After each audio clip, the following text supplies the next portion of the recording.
제9시 기도 시간에 베드로와 요한이 성전에 올라갈새 나면서 못 걷게 된 이를 사람들이 메고 오니 이는 성전에 들어가는 사람들에게 구걸하기 위하여 날마다 미문이라는 성전문에 도는 자라. 그가 베드로와 요한이 성전에 들어가려 함을 보고 구걸하거늘 베드로가 요한과 더불어 주목하여 이르되 우리를 보라 하니 그가 그들에게서 무엇을 얻을까 하여 바라보거늘 베드로가 이르되 은과 금은 내게 없거니와 내게 있는 이것을 내게 주노니 나사렛 예수 그리스도의 이름으로 일어나 걸으라 하고 오른손을 잡아 일으키니 발과 발목이 곧 힘을 얻고 뛰어서서 걸으며 그들과 함께 성전으로 들어가면서 걷기도 하고 뛰기도 하며 하나님을 찬송하니 모든 백성이 그 걷는 것과 하나님을 찬송함을 보고 그가 원래 성전 미문에 앉아 구걸하던 사람인 줄 알고 그에게 일어난 일로 인하여 심히 놀랍게 여기며 놀라니라. 아멘. 이것은 주님의 말씀입니다. 오늘은 여러분이 잘 아시는 것처럼 베드로의 첫 번째 기적, 즉 오순절날 이후의 첫 번째 기적에 대해서 설명하고 있습니다. 이 세상에서 그렇게 권력 있는 사람의 이름이 통할 때가 얼마나 많습니까?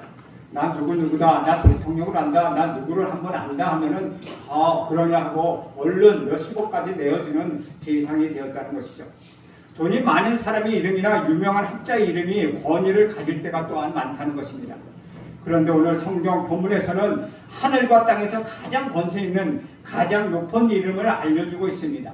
그 이름은 바로 나사렛 예수 그리스도의 이름입니다. 1절에 보면 제9시 기도 시간에 베드로와 요한이 성전에 올라갈새 라고 기록하고 있습니다. 여기서 제9시란 우리식으로 하면 오후 3시, 즉 성경에 나오는 시간에다가 6을 더하면 우리나라의 시간이 됩니다. 즉 오후 3시였다는 것이죠. 경건한 유대인들은 아침 9시, 낮 12시 정오, 그리고 오후 3시 이렇게 하루에 3번씩 예루살렘에 찾아가 기도했습니다. 유대인들은 해가 뜨는 시간이 하루의 시작이 아니라 해가 지는 시간이 하루의 시작이 됩니다. 그래서 안식일도 토요일이 아니라 우리 시간으로 하면 금요일 해가 질 때부터 안식일이 되어서 해가 뜰 때, 다음날 해가 토요일 해가 질 때까지 그렇게 안식일을 지킨다는 것이죠. 여기 나오는 오후 3시는 해가 지기 전 그날의 마지막 기도였다는 것입니다. 3시는 아직 낮이지만 저녁 기도 시간이라고 생각할 수 있다는 것이죠. 베드로와 요한은 유대인이었고 유대인으로 예루살렘에서 성전으로 가서 기도했다는 것입니다. 그런데 여러분, 기적이 누구에게 일어납니까? 기도하는 사람에게 일어난다는 것입니다. 기적은 또한 언제 일어납니까? 바로 우리가 기도할 때에 일어난다는 것입니다. 그러면 이렇게 생각할 분이 있을지도 모릅니다. 에이, 기도했는데 아무것도 안 일어나는데. 물론 기도한다고 항상 기적이 일어나는 것은 아닙니다. 그런데 기도하는 사람만이 그 기적을 볼 수 있는 눈이 생긴다는 것입니다. 눈이 열린다는 것이죠. 지금 이 세상에 아무것도 아닌 것 같고 평범한 것 같아도 매일 내 삶은 기적으로 가득 차 있다는 것이죠. 일단 어떻게 이 공기가 안 끊어지고 그저 우리에게 주어집니까? 이것부터 기적이 아니겠습니까? 우리가 마음껏 공기를 마시면서 살아가는 것 그 자체가 기적이라는 것이죠. 이 세상에서 숨을 쉬면서 인공호흡을 하는 사람들이 얼마나 많습니까? 그런데 우리는 마음껏 숨을 쉴 수 있고 게다가 그렇게 숨을 쉬는 공기가 있다는 것 그 자체가 기적이라는 것입니다. 그런데 그것을 보통 사람들 잘 느끼지 못한다는 것이죠. 특별히 코로나 때 우리 생각해 보십시오. 코로나가 미쳐서 걸려서 산소통으로 가지고 인공호흡을 하지 않았습니까? 그 산소통 하나가 몇십만 원씩 합니다. 그런데 우리는 그 산소 없이 그저 공짜로 이 산소를 마시고 있지 않습니까? 그러므로 이것이 우리에게 기적이라는 것입니다. 그러나 기도하는 사람에게는 이런 것들이 다 감사의 제목으로 느껴져야 한다는 것이죠. 기도한 사람에게는 이런 것들이 다 기적으로 느껴져야 하는 것입니다. 그래서 기도를 나를 위하여 베푸시는 하나님께 감사하는 삶을 살게 된다는 것이죠. 베드로와 요한은 늘 기도하는 사람이었습니다. 늘 기도하는 사람이었기 때문에 하나님은 한 사람과의 만남을 허락하셨습니다. 기도하는 사람을 위하여 하나님은 영적인 사건을 예비해 주십니다. 우리가 기도한다고 엄청난 이적이나 기사가 일어나지는 않을지 몰라도 우리가 기도하고 있으면 하나님이 움직이기 시작한다는 것입니다. 하나님이 이렇게 인도하고 계시다는 것 느껴진다는 것이죠. 그런 영적인 사건을 기도하는 사람에게 보여주신다는 것입니다. 베드로와 요한에게는 그런 영적인 사건이 나면서부터 못 걷는 사람을 만나는 사건이었습니다. 2절에 보면 나면서부터 못 걷게 된 이를 사람들을 메고 오니 이는 성전에 들어가는 사람에게 구걸하기 위하여 날마다 미문이라는 성전 문에 두는 자라. 이 사람은 나면서부터 걷지 못하는 사람이었습니다. 그는 사람들이 메고 와서 놓아두었습니다. 성전 미문에 두었다고 합니다. 다시 말하면 아름다운 문이라는 것이죠. 이 아름다운 문은 성전 안에 있는 이방인의 뜰에서 여인의 뜰로 들어가는 길목에 있는 문이었다는 것이죠. 이것에 다리를 쓰지 못하는 사람은 날마다 메어 와서 여기에 두었다는 것입니다. 왜 그렇게 했겠습니까? 구걸을 하게 한 것이죠. 성전에 기도하러 오는 사람이라면 굉장히 경건한 사람들입니다. 그들의 동정심을 유발해서 돈을 구걸하도록 그를 거기에 둔 것입니다. 이것은 누가 봐도 불쌍한 사람 아닙니까? 이 사람은 오랫동안 이 자리에 있음에 틀림없습니다. 그런데 이 사람과 베드로와 요한이 만났습니다. 사랑하는 여러분, 만남이라는 것이 어떤 사람에게 우연히 일어난 일이라고 생각하지만 또 어떤 사람에게는 기적의 사건이 되는 것입니다. 어떤 사건이 일어났을 때 기도하지 않는 사람은 그냥 그런가 보다 하고 우연이라고 생각합니다. 그런데 기도하는 사람에게는 그것이 기도의 응답이었습니다. 따라서 기도하고 있는데 어느 날 갑자기 어떤 사람을 만났다면 그것이 우연일 수가 없다는 것이죠. 어떤 사건이 기도하는 사람에게는 축복의 사건이 되지만 기도하지 않는 사람에게는 우연히 그렇게 됐나 보다, 참 재수가 좋다라고 생각하는 정도라는 것입니다. 그러나 기도하는 사람은 모든 일을 주관하시는 하나님의 손길을 느끼게 되고 하나님을 일하시는 것을 보기 때문에 어떤 것이든 우연히 된 것이 아니라 하나님의 선하신 계획 가운데 이루어졌음을 깨닫게 되는 것입니다. 여러분 한번 생각해 보십시오. 일이 잘 풀릴 때 생각하지도 못한 데서 전화가 와서 일이 잘 풀립니다.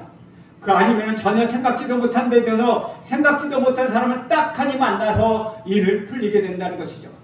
그런 기가 막힌 일이 생길 때 내가 참 재수가 좋구나 하면은 기도하지 않는 사람이라는 것이죠.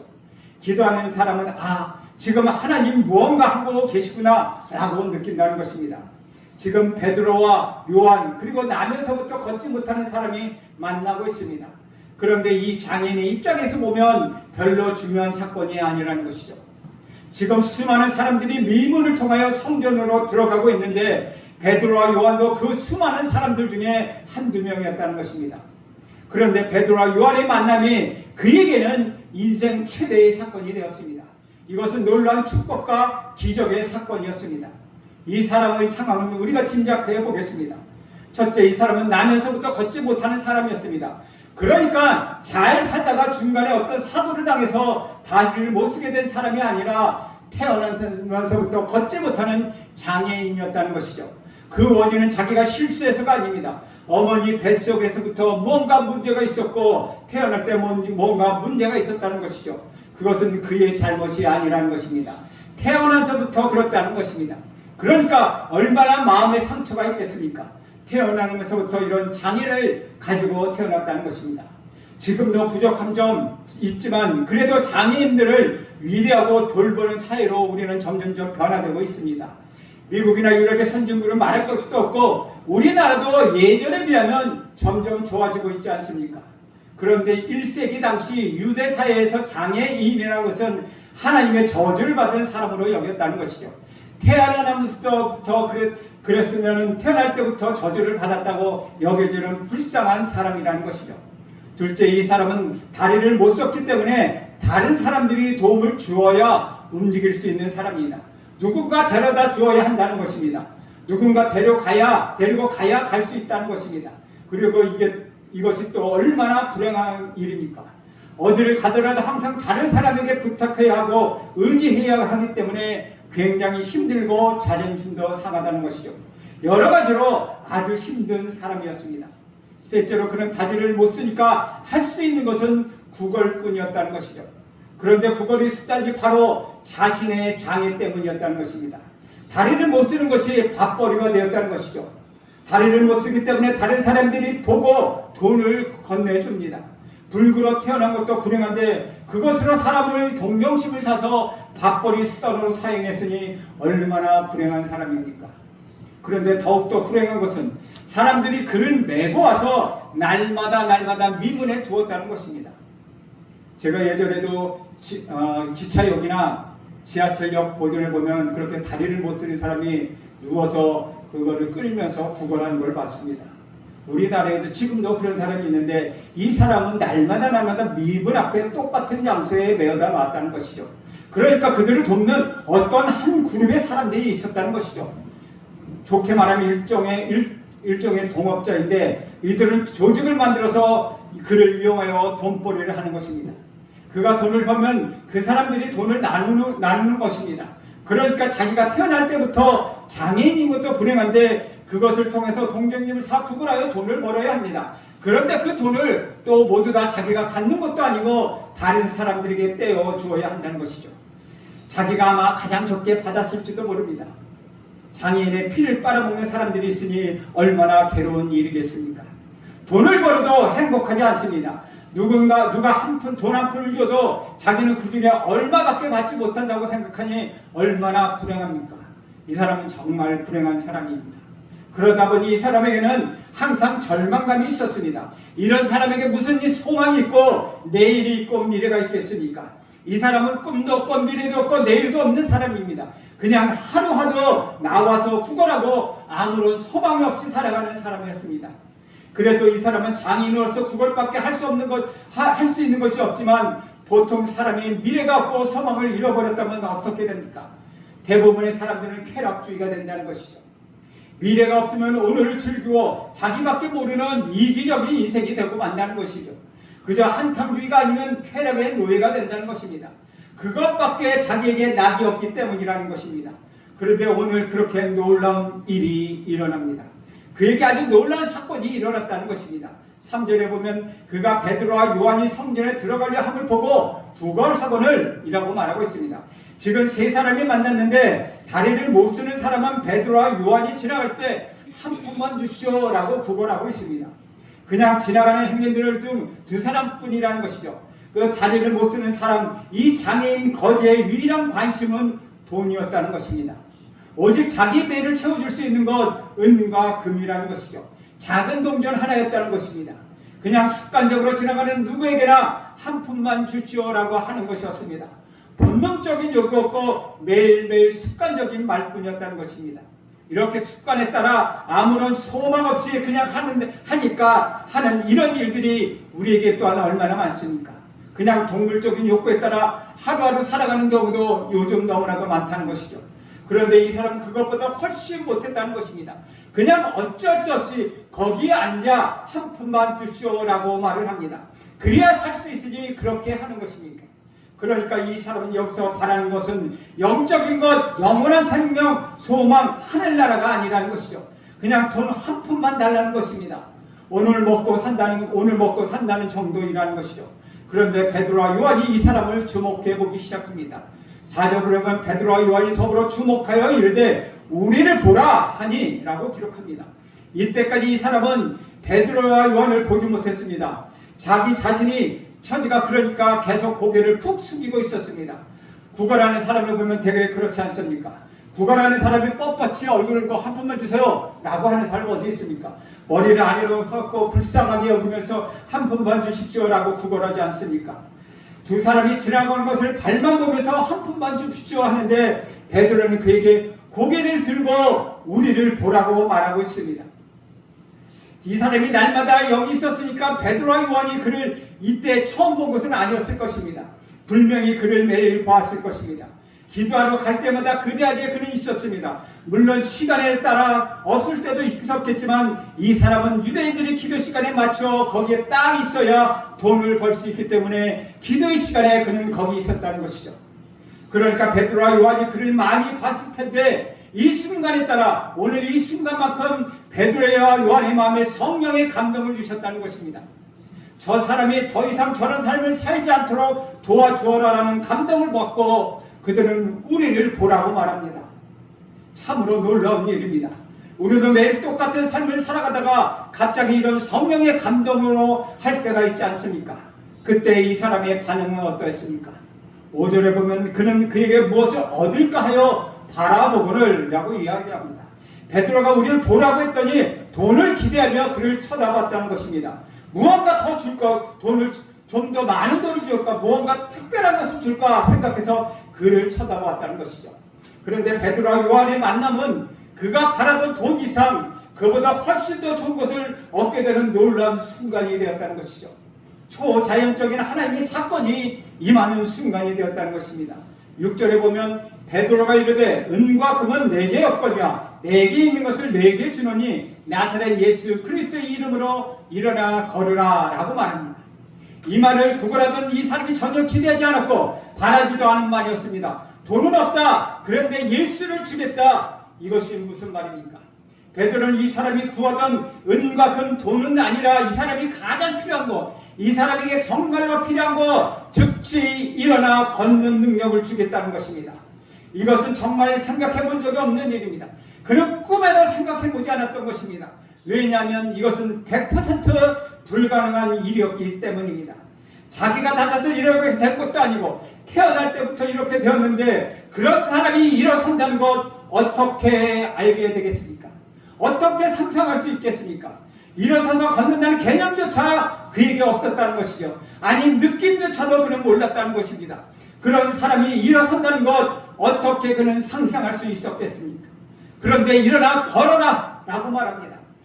내가 지금 원하는 것 은과 금은 나에게 없다. 이때 그가 얼마나 실망했겠습니까? 아니 돈도 없는 주제에 왜 뭘 나를 쳐다보자고 얘기해. 그런데 그 다음 순간 내게 있는 것을 내게 주겠다. 뭘까 기대가 됩니다. 은과 금보다 더 좋은 것. 그랬더니 나사렛 예수 그리스도의 이름으로 일어나 걸어라. 이 얼마나 놀라운 일입니까? 인간이 어떻게 이런 일을 할 수 있겠습니까? 이것은 바로 우리 하나님의 능력이요 성령의 역사였다는 것이죠.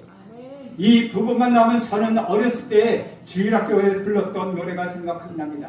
은과 금 내게 없거냐 내게 있는 건 내게 주니 곧 나사렛 예수 이름으로 일어나 걸어라. 그는 걸었네 뛰었네 찬양했네. 이 찬양이 이 노래가 생각난다는 것이죠. 여기서 우리가 배우는 것이 있습니다. 세상이 원하는 것과 하나님이 원하시는 것은 다르다는 것입니다. 세상이 갖고 싶어하는 것과 하나님이 주고 싶어하는 것 그것이 다르다는 것입니다. 우리 기도는 하나님이 주고 싶어하는 것과 일치될 때 비로소 응답을 받게 됩니다. 하나님은 A라는 것을 주고 싶어하는데 우리는 매일 B라는 것을 달라고 이야기합니다. 그래놓고는 하나님이 응답해 주시지 않는다고 말합니다. 그런데 하나님이 주시고 싶어하는 것을 구하면 우리는 반드시 받게 되어 있습니다. 우리 기도는 하나님이 주고 싶어하는 것과 일치할 때 우리 기도는 응답을 받게 됩니다.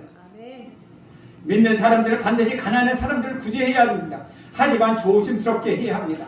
자신을 늘 돌아다보아야 한다는 것이죠. 우리가 정말 가져야 되는 것이 바로 나사렛 예수 그리스도의 이름의 능력이라는 것입니다. 우리 구주 예수 그리스도를 보여주어야 합니다. 이 세상에는 예수 그리스도가 없습니다. 그래서 우리는 예수 그리스도를 보여주어야 합니다. 세상에는 돈이 있고 재물도 있고 명예도 있고 모든 것이 있습니다. 그런데 거기는 예수가 없다는 것이죠. 그래서 교회가 줄 수 있는 것은 바로 우리 구주 예수 그리스도입니다. 저와 여러분이 줄 수 있는 것 우리 구주 예수 그리스도의 이름의 능력이라는 것입니다. 거기에 교회의 본질이 있다는 것입니다. 그래서 우리는 예수 그리스도의 복음을 제쳐놓고 다른 것들을 더 열심히 하려는 유혹을 물리쳐야 한다는 것이죠. 교회가 다른 것을 잘해서 세상의 칭찬을 받을 수도 있습니다. 물론 그런 것도 해야 하지만 그것이 본질이 되어서는 안 된다는 것이죠. 그것이 본질이어서는 아니라는 것입니다. 우리는 우리 구주 예수 그리스도의 중심이어야 합니다. 우리의 본질은 예수님입니다. 그래서 우리는 예수를 전해야 한다는 것입니다. 베드로가 나는 은과 금이 있는데 이것도 받고 예수를 받아라 라고 말한 것은 아니라는 것이죠. 나는 은과 금은 없다. 그런데 내가 있는 것 그것을 너에게 준다. 그것을 곧 나사렛 예수의 이름이다. 이 예수의 이름으로 일어나 걸으라. 그래서 그에게 정말 필요한 것은 일어서는 것이었습니다. 이렇게 나면서부터 다리를 못 쓰는 사람이 우리 주변에 참으로 많습니다. 영적으로 그렇다는 것이죠. 이 세상이 그렇다는 것입니다. 그것이 이 세상의 모습이며 한국의 모습이며 세상의 모습이며 우리 주변의 모습이라는 것이죠. 그러므로 우리는 이 세상을 향해 다른 것을 추려하는 것이 아니라 바로 나사렛 예수 그리스도의 이름으로 일어나 걸어라, 이것을 우리는 주어야 하는 것입니다. 이것이 저와 여러분의 할 일이라는 것입니다. 7절과 8절에 보면 오른손을 잡아 일으키니 발과 발목에 힘을 얻고 뛰어서서 걸으며 그들과 함께 성전으로 들어가면서 걷기도 하고 뛰기도 하며 하나님을 찬송하니라고 말합니다. 이 사람을 마음을 여러분 한번 상상해 보십시오. 걷기도 하고 뛰기도 하고 얼마나 신기하고 놀랍겠습니까? 그런데 베드로를 생각해 보십시오. 나사렛 예수 이름으로 일어나 걸으라 하고 그는 가만히 있지 않았습니다. 그는 오른손을 잡아 그를 잡아 일으켰다는 것이죠. 만약 못 일어나서 다시 주저앉는다면 얼마나 창피했겠습니까? 그러니까 말은 얼마든지 할 수 있습니다. 나사렛 예수 그리스도의 이름으로 얼마든지 일어나 라고 할 수 있습니다. 그리고 바이바이 하고 갈 수도 있다는 것이죠. 그런데 누구든지 그것을 할 수 있는 일입니다. 그런데 베드로는 정작 그 손을 잡아 일으켜 세웠다는 것이죠. 정말로 하나님의 능력이 거기에서 역사했다는 것입니다. 우리가 말로는 무엇을 못하겠습니까? 섬기는 것도 무엇은 얼마든지 말로 할 수 있고 전도도 얼마든지 말로 할 수 있습니다. 그래서 우리는 예수 그리스도의 이름으로 일어나 걸어라 말로 하지만 그 손을 잡아 일으켜 주는 행동이 필요하다는 것이죠. 죽어가는 사람을 살리고 괴로워하는 사람을 위로하고 깨어진 가정을 보듬어 안는 것입니다. 이 사람이 이렇게 세우니까 발목에 힘이 들어갔습니다. 그래서 한 번도 일어나지 보지 못한 사람이 일어나 걷고 뛰며 하나님을 찬양했습니다. 놀라운 기적이 일어났다는 것입니다. 그렇게 했을 때 그는 베드로와 요한이 함께 성전으로 들어갔다는 것이죠. 그는 단 한 번도 성전으로 들어가 본 적이 없습니다. 내 일평생 미문에 앉아 그는 구걸했을 뿐이라는 것입니다. 그런데 그는 처음으로 이 사람이 성전에 함께 들어가 예배자가 되었다는 것입니다. 얼마나 감격스러운 일입니까? 이 사람이 그동안 성전을 몰랐겠습니까? 너무나도 잘 알고 있었습니다. 성전에 어디에 가면 목이 좋고 어디에 가면 돈이 잘 벌고 몇 시에 가야 부업을 잘할 수 있고 너무나도 잘 알았다는 것이죠. 그런데 그것이 밥벌이였기 때문입니다. 겉으로는 아주 잘 알고 있었습니다. 그런데 정작 하나님을 예배하는 성전의 핵심, 그것을 이때서야 처음으로 그가 경험하게 된 것입니다. 이 사람에게 그날의 성전은 더 이상의 밥벌이 장소가 아니었습니다. 그 성전이 하나님의 영광이 임재하는 곳이 되었습니다. 하나님의 거룩한 곳이 거룩함이 있는 곳이 되었습니다. 은혜와 감격이 있는 곳이 되었습니다. 처음으로 그 사람은 그것을 느끼게 되었습니다. 그래서 그는 걷고 뛰고 하나님을 찬송했습니다. 지금 이 사람보다 더 기쁜 사람이 어디 있겠습니까?